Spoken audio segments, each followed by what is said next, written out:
If your fan has no power when you turn it on, and it's behaving like this, I'll show you how to repair it without spending a single penny.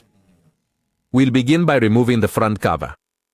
To do this, we'll pull firmly until it comes off. To take off the fan blade, I'm going to loosen this retaining nut. Once that's done, we'll be able to gently remove the blade. To remove the back cover, we're going to take out the 4 screws that you can clearly see right here on the screen. Many of us end up spending money on a technician, or we simply throw our fan away, just because we don't know how to repair it ourselves. But this won't happen to you anymore. Once we have removed all the screws, we can then take off the back cover. All of these components, we are going to wash them very thoroughly. Next, we will proceed to remove the support for powering on the fan. In order to remove the fan's top cover, we must loosen the screw that is found at the very back. Remember to place them in a secure location so that they don't get lost. To remove the fan's rotating component, we simply need to pull it by applying a small amount of upward force, and then it's done. With great care, we remove the back cover. As you can clearly see, the fan is completely covered in dirt. This happens when it hasn't been cleaned for a very long time. We can also observe that the fan's axle is extremely stiff.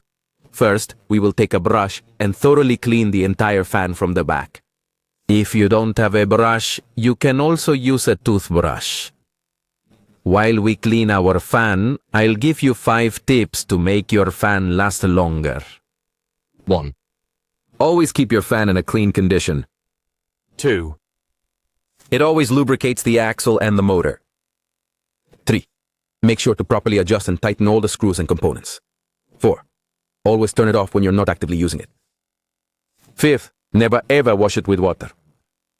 Once we have thoroughly cleaned our fan, we are going to carefully turn it over. To effectively solve the problem with the fan's power, we will then apply some 3-in-1 oil.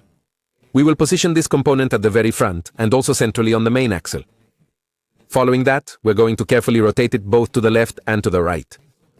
This crucial step will allow for the smooth rotation of the axle when we power up our fan. We repeat this process 2 or 3 separate times, until it is completely smooth. Now, the only thing left for us to do is assemble our cooling fan.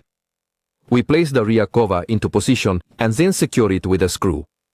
Now, we will be putting this piece into position. We'll do it by pressing it down. Now we place the bracket that powers on the fan. Then we take the rear cover and put it into place. Next, we secure it firmly in place with all 4 of its screws. Then, we position the blade and make sure to tighten it very securely. We then take the front cover and carefully ensure that its holes perfectly align with those on the rear cover. Once we have successfully placed it, we then proceed to tighten it down firmly. The only thing remaining is to test our fan. As you can clearly see, it is working perfectly.